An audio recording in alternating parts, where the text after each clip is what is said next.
Well, hello there. It's another day. I'm Jim Harrington. And I would be that fellow on the other side called Bill Knight. Yes, you certainly are, and you have been most of your life. So how's the world treating you today, sir? Well, I have this condition, OAI. And every once in a while, the symptoms kick in. Wait. What's OAI? You don't know? No, I don't know what OAI is. Old age-itis. Ah, I do know what OAI is. Yeah, the aches in the bones, the pains and stuff Yes. like that, He was telling me off air that this is not funny. I mean, I shouldn't be laughing at this. But, No, you are. Come on. But admit it. the other day he was coming downstairs, and it wasn't like a small set of stairs. I think he said it was 12 or 13 stairs, and he decided to do a half gainer, like they do in diving. Actually, you want to know how the story goes? I got up in the middle of the night. Yes. Nature called, and Yes. I answered the call of nature. Of course you did. Yes. At 4:15 in the morning, you're just kind of just walking along. Bedroom's down at one end of the hall, Yep. bathroom's down at the other end of the hall. You pass a flight of stairs. Yes, you do. Now, I always kind of like I'm driving a car. I walk to the right side of everything. Uh-huh. So obviously, coming back, I'm walking by the stairs to the right side. And I did the right foot down and said, "Oh, There's nothing there. there's no floor there. There's a step." And there I go. Now, it probably Yep. took 1.2 seconds to get to the bottom. Yes. But in your mind, that was, maybe a 45-minute flight. Thank you. You're now flying, oh my God, Airlines. You'll be flying at an altitude of 3.5 feet. It's going to be a rough and rocky flight all the way down, and you may want to fasten your seatbelt. There will be some turbulence. Now, of course, while you're flying this flight, you're sitting there going, I got to break my, I do the doggy paddle. Well, that doesn't help. No. Flap my arms. No, I can't fly. No. About that time, the stewardess in my mind comes up. How are you doing, Mr. Knight? Would you like some nuts for this flight? Or maybe something to drink. No. About that time, the captain comes on. Please brace yourself for a rough landing. At which point in time, it was not a 3-point landing. It was a 2-point landing, and you know what I landed on. And then you're down there in this huddle at the bottom of the stairs, and you're going, okay, let's take inventory. Wiggle the toes. Yeah, they're okay. The foot's okay. Yes. Straighten out the leg. Oh, my knee. Okay, but it's okay. Let's do the other one. Yeah, toes are okay. Foot's okay. Straighten out that leg. Oh, my knee. I know. Then you start to straighten your body and you got aches and pains everywhere. Okay, I can live with that. And then you do the same thing with your fingers, checking each one and your wrist and straighten out your arms. Go, oh, God, do they hurt. And then finally, you're just laying there flat going, all right, we're okay. We've taken inventory. We can get up now. Yeah, you've landed. So you take about 5 minutes to decide to get up. And then you go, okay, I got to get up. Or what can I grab and pull myself up with? So 4:30, now it's about 4:45 in the morning, all these decisions. And then I'm up and I'm going, yeah, okay. I'm walking around feeling pretty good, walking. And I'm okay. I got to go back upstairs and go to bed. Wait, I got to climb those damn stairs that I just flew down. It's amazing. I'm glad you're okay. What's amazing is how long in your mind it takes. No lie. Last summer I was mowing my lawn on my lawn tractor, and I was cruising along pretty good. I wanted to get the lawn cut and get it done, and I hit this kind of hidden stump, and I flew off my lawn tractor. I'm a big guy, folks. I'm not some small guy. I'm a big guy. If I were a football player, I'd be like a tackle or a center, big guy. And I hit that stump, and I can remember as I was in the air. Now, I couldn't have been in the air longer than a second or two, but I can remember, okay, this isn't going to be good. Did the flight attendant come up and offer you some refreshments? Well, it was a short flight, so they probably didn't have anything. They probably were strapped in their seatbelt. I hit that ground, but I can remember thinking in the air, this is not going to be good. This is not what I expected to be doing at this moment today, flying through the air near my tractor, which I hope, by the way, I hope that the shuts off. Yes. Yeah. It doesn't come to follow you. Exactly. But thank God. I hope the dead you man had a switch. stump. You had a stump to break your fall. It's true. Oh, yes. I had the last two stairs and the floor. Oh my gosh. Well, folks, sometimes you get things a little different on It's Another Day, and that's a little different. Believe me. I'm glad you're okay, buddy. Oh, no, I am too. Well, you know what, though? When you realize you can't fly and all that, you do kind of do that fetal thing. Yes. And you're protecting your face because you're going, I might hit face first and knock out every tooth I have in my mouth, and that wouldn't be fun. I'd knock out every implant. Yeah. And that would really be bad. But no, and I didn't do the 3-point landing. Like I said, it was a 2-pointer, and you know where the 2 points were. I know. It was not good. It's amazing when you're small, when you're a little kid, you can fall downstairs like a basketball and bounce right back up like, well, that was fun. As a matter of fact, when I was a kid, we used to sit at the top of the stairs on our rear end and slide down the carpeted stairs from the top to the bottom. Like it was an amusement park ride. And sometimes we'd get stuck and stumble and fall down and laugh. And it was great. Now, at our age, you do that and they're taking you to the hospital in an EMS truck, Oh, yeah. Or your parents would buy something that came in a big box. You'd take that box, flatten it up, and that was a stair bobsled, man. Boom, boom, boom. But it was fun. I know. You go back up. It was bad news. We have had a crazy few days, and you ever get the impression that we're always in crisis in this country, Bill? Yeah, and I believe a lot of the crisis is staged. They want to keep us guessing, keep us jumping, keep us occupied with everything that's going on. Pay no attention to the man behind the curtain. That's right. That's true. Welcome back, my friends, to the show that never ends. Boy, this is a rock and roll speaking song. of Dr. Oz or the Wizard of Oz, I guess he's in a real tight race. It's not decided as of yet. Am I correct? That is correct, as of this podcast. And, I would have thought it would have been an easier race, but now I will say the Republican that's running against him, McCormick. He did a lot of woke things. I mean, he may have a nice decorated background, but he did some dirty politicking to go against Dr. Oz, which I don't like, and that's going to make it tough if he wins because the thing is, he was backed up by, I think it was Mike Pompeo and a couple of, I think Stephen Miller, who was another Trump loyalist, backed up McCormick, which I thought was unusual because Trump backed up Oz. So, there was not any unanimity in the Trump camp when it came to the candidate for senator in Pennsylvania. Well, I think Dr. Oz was maligned a little bit by the other party a little bit, and they attacked him on the abortion issue because they said, "Oh, no, he's pro-abortion," and that is not what he is at all. But he's, for the simple fact he highlighted the fact that women like Whoopi Goldberg that was pregnant at 14, that instead of doing the right thing, gave herself her own abortion. Of course, she had something like 7 abortions by the time she was 25. Of course, she's pro, choice. Wow. Wow. Anyway, Dr. Oz sat there and said, no, you know what? I don't want abortions for anybody, and surely not my family. He doesn't condone it. But from a health point of view, if it's one or the other, coat hanger or done properly, right, then, as a doctor, he steps in and goes, no. I have to rule on the other side.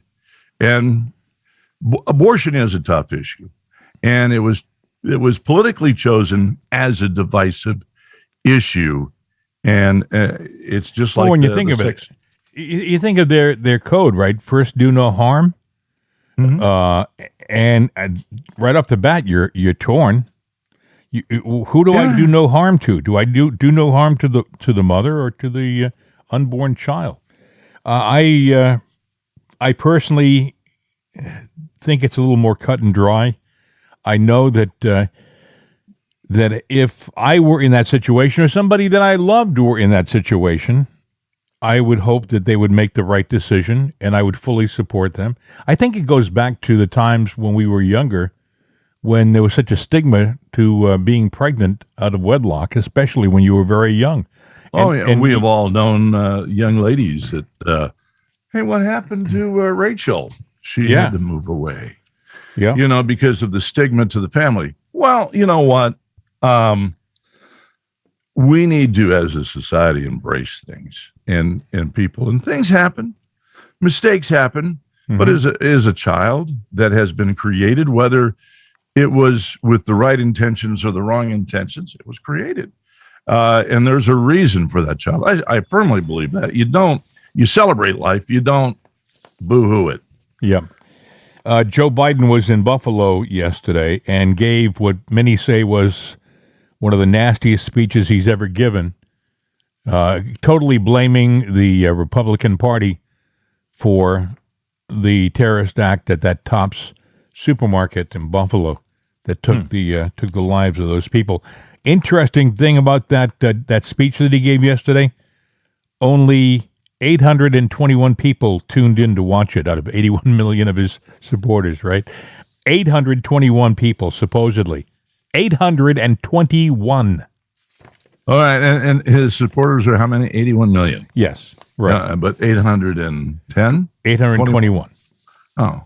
So, well, that has to be a lie. That has to be the big lie. There had to be millions of people watching that because millions of people legitimately voted for this guy. He was at the airport yesterday in Buffalo, and he was mobbed by the throng of press who were just hanging on his every word. And actually, the 2 or 3 press guys that were there, and he said this. I believe anybody who acts as a replacement is to blame, not for this particular crime, but it's for no purpose except profit and or political benefit.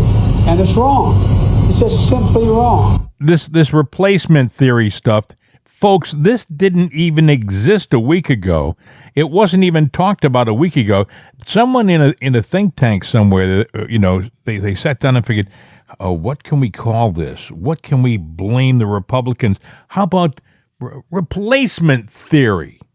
This didn't even exist. No one talked about this anywhere until like a couple of days ago. Now it's everybody in the Democratic Party talking about it.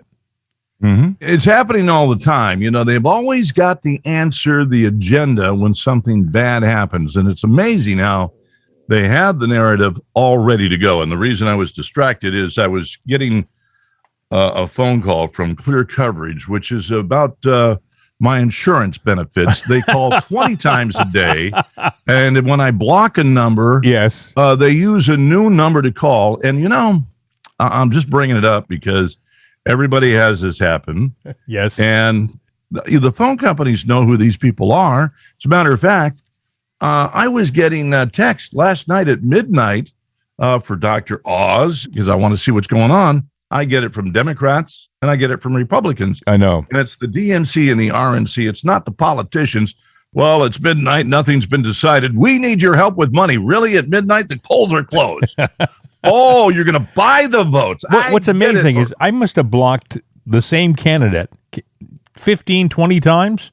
Right. And they keep calling back with they know my number's right, but they keep calling back with another number that I haven't blocked yet.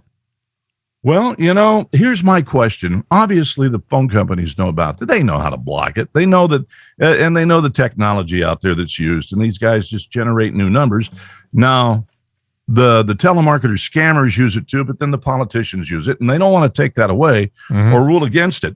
When somebody loses a loved one and they couldn't get to the rescue, the phone, or whatever because of a scam call or marketer tying up their lines, like the Clear Choice thing there, I can block that call, hang up on it, and boom, it's ringing again. Same people, different number, block it, hang up. They call right back. They're relentless. And when you put, usually on their message, it'll say, if you don't want us to call anymore, type STOP in, stop, right? So when you do that, all that does is let them know that the line works and we did pick up. We did see, so they'll try it with another line. But right, they'll block that number. You did stop that number, but yes. It's just one digit later they got you again. Anyway, back to Joe at the airport. Joe had more questions from the press. What more can you do on guns via executive action? Not much on executive action. I've got to convince the Congress that we should go back to what I passed years ago. I mean, well, I'm going to try. She asked, what will you do to try to block weapons in Congress? They're anti-gun, boy. I'll tell you, the press. They went on. Listen. What are your thoughts about next steps in Congress? Do you think there's an opportunity or a prospect for more movement there? The answer is going to be very difficult. It's going to be very difficult, but I'm not going to give up trying. It's going to be very difficult to get Congress to change the gun laws.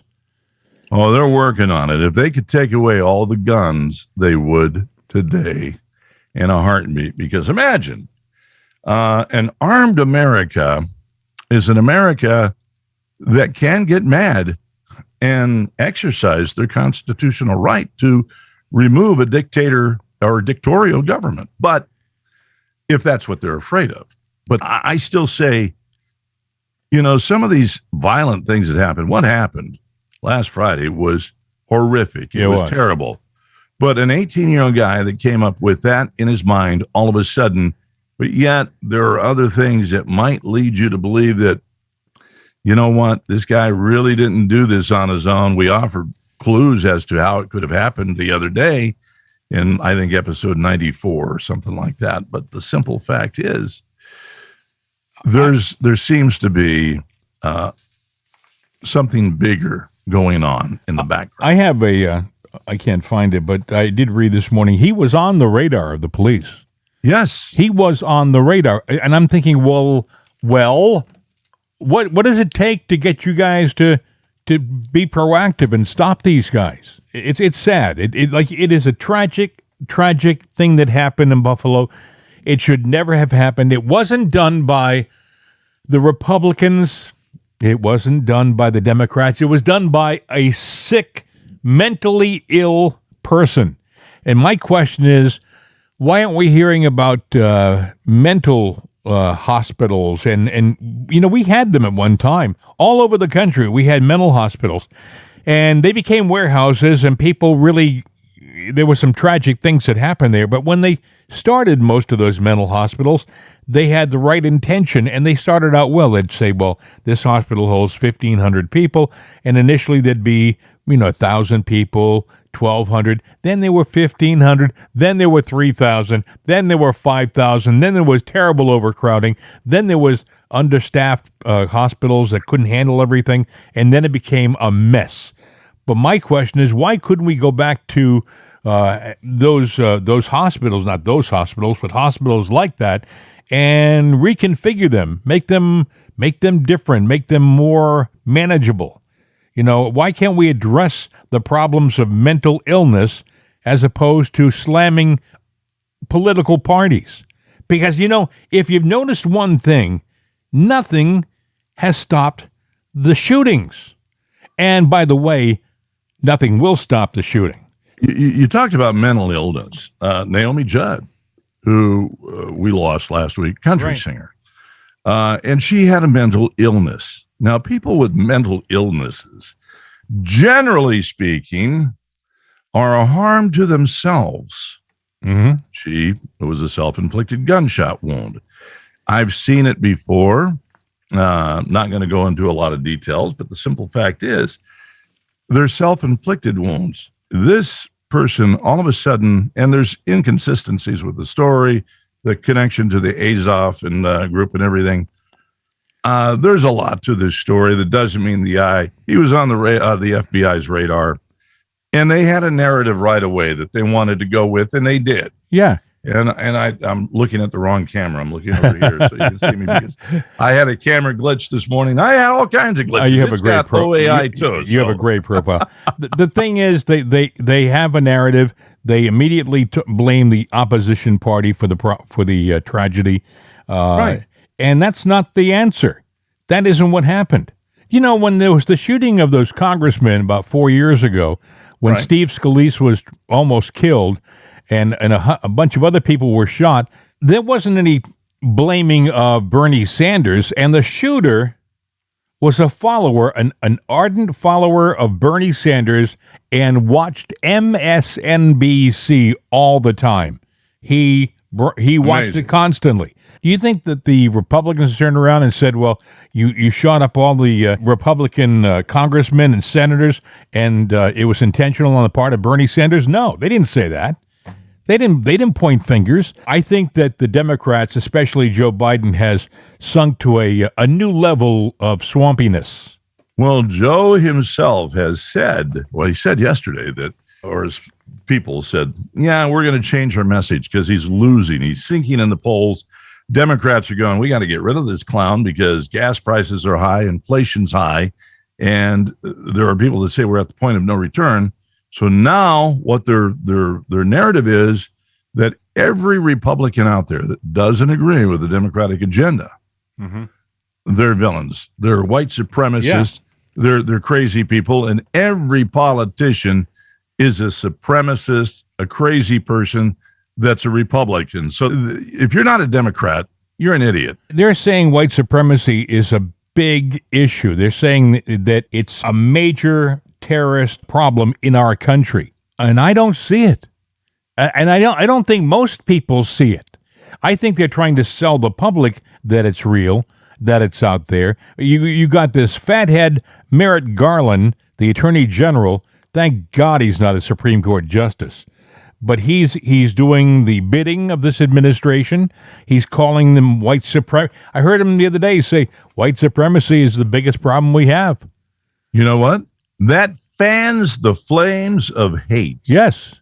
And that is going to cause or give cause for Antifa to go, all right, that's our rally cry. Let's go out and burn things and break things. Well, they're already promising that for this summer. They've got their riot orders together. There was an article this morning talking about they get. Oh, by the way, this is interesting. Coincidentally, New York enters high COVID-19 alert level.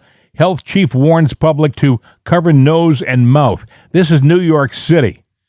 So once again, they're trying to sell the public on wearing masks, covering up. Where is it leading us to? Are we going to social distance again? Are people in New York going to be eating their dinner on the sidewalks? I mean, probably. You know, everything that's going on leads to lockdowns and confinement. This is conditioning for what's to come. And I think, you know, the door has been answered and it hasn't totally walked in yet. I mean, we are being conditioned for something that's not very good. And don't be surprised, even with all the hate towards Joe and everybody going, even Democrats that did legitimately vote for the guy, they're going, we made a big mistake. Yeah. And at least they're admitting they made a mistake. Mm-hmm. But the mistake that was made may be too late to fix. I'm just saying, don't be surprised if you see everybody in line voting, you know, with their hearts against the Democrats in Congress this fall, but yet they win by a landslide. Because they will not have fixed the big problem, which is the cheating problem. Right. And by the way, if you don't believe there's a cheating problem, I refer you to 2,000 Mules, and I also refer you to the Arizona audit, which people have forgotten, where they said there was a ton of cheating in Arizona. There's been proof that there was a ton of cheating in Philadelphia, and people just kind of ignore it. They just fluff it off. By the way, when Joe was in New York yesterday at the airport, he ended this little press conference. His wife came over to him and said, Jill. And said, come on, Joe. But this is how he ended it. Mr. President, is it time for a domestic terrorism statute? Well, we have enough laws on the books to deal with what's going on now. We have to deal with it. Look, part of what the country has to do is look in the mirror and face the reality. We have a problem with domestic terror. It's real. I know you don't want to hear me, not you, people don't want to hear me saying it. They say, well, he's the president, he's a Democrat, but that's what the intelligence community's been saying. That's what the military's been saying for a long time. There's nothing new about this. Nothing new about this. And look, there's a lot of people like this murderer who committed this act who are just deranged, who are susceptible, who are just lost and don't know what to do. And they're easily taken. They're easily sucked in.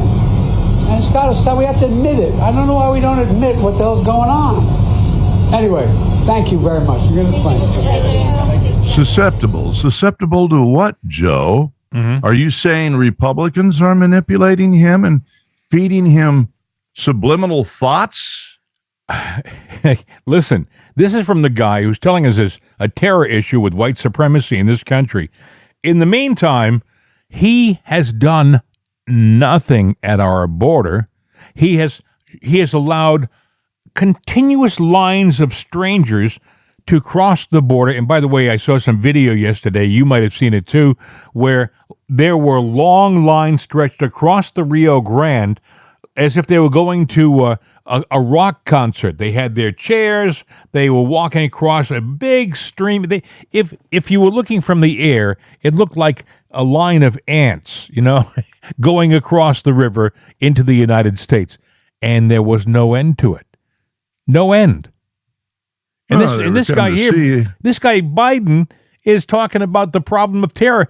Hey, Joe, how about the people crossing the border? Do you know who they are? Are they terrorists? Are they bringing us more problems? Do you think maybe one of the ways to minimize the terrorist problem in this country would be to lock up our borders and then address the internal issues? Coming across the border, all because of Joe. Yeah. Kind of like Desmond Decker in that old song, The Israelites. Yeah. Yeah, the immigrants, the Bidenites. Yeah. They're coming for his rock concert, and the freebies, that's what they're coming for. Yesterday, I love this guy. Senator John Kennedy was on TV yesterday. You know who he is? Yes. He's this kind of folksy kind of guy from, I think he's from Georgia, and or maybe he's Louisiana. I get him confused, but he's a terrific. I think he's Louisiana. I think he is Louisiana, yeah. But he's talking, and he always sounds like he's a country bumpkin. And if you look at his bio, I think he's like an Oxford scholar and Harvard University, and he's got all the credentials that all the hotshots have, right? But he sounds like your casual, everyday kind of guy. He was asked about the Biden administration and what they're doing, and listen to what he said. Listen. Well, you can